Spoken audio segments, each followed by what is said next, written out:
دوستان سلام. بیاین یه فید خوشگل روی آب سر بزنیم. اول باید 4.5 میل رو برداریم، بریم سمت ریش رو بزنیم تا یک جایی محدودی دوست داریم، همین طوری که میبینید. بعدا خزن رو برمیداریم، یک خط برای سفیدیمون ایجاد میکنیم. بعد برای 0 و 4 3 میل رو برمیداریم، وسط این دوتا 3 میل میزنیم.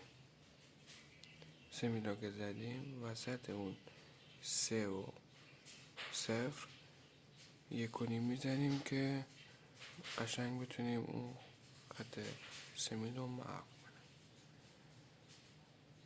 حالا اونجا با گارد باز خیلی یواش، خیلی نرمال روش میزنیم، نبیان زیاد پایین که باز خط دیگه ایجاد بشه. بعد با قیچی پیتاژ لکی گیری میکنیم که فیدمون قشنگ تر شه.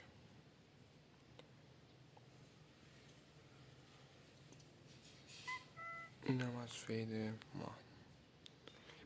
ممنون میشم که ما رو دنبال میکنید. برای فیلم های بیشتر ما رو دنبال کنید.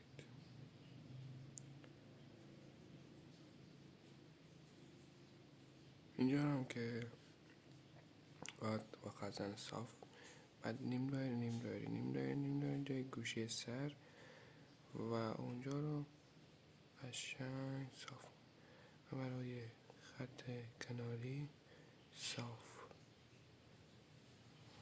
برای ریش هم یه خط باید بازیره کردن یکی باشه، نه زیاد شیبدار نه زیاد صاف کردم. یک دست و زیر گردنم نباید سر مشتری را بلند کنیم، همونجوری نرمال.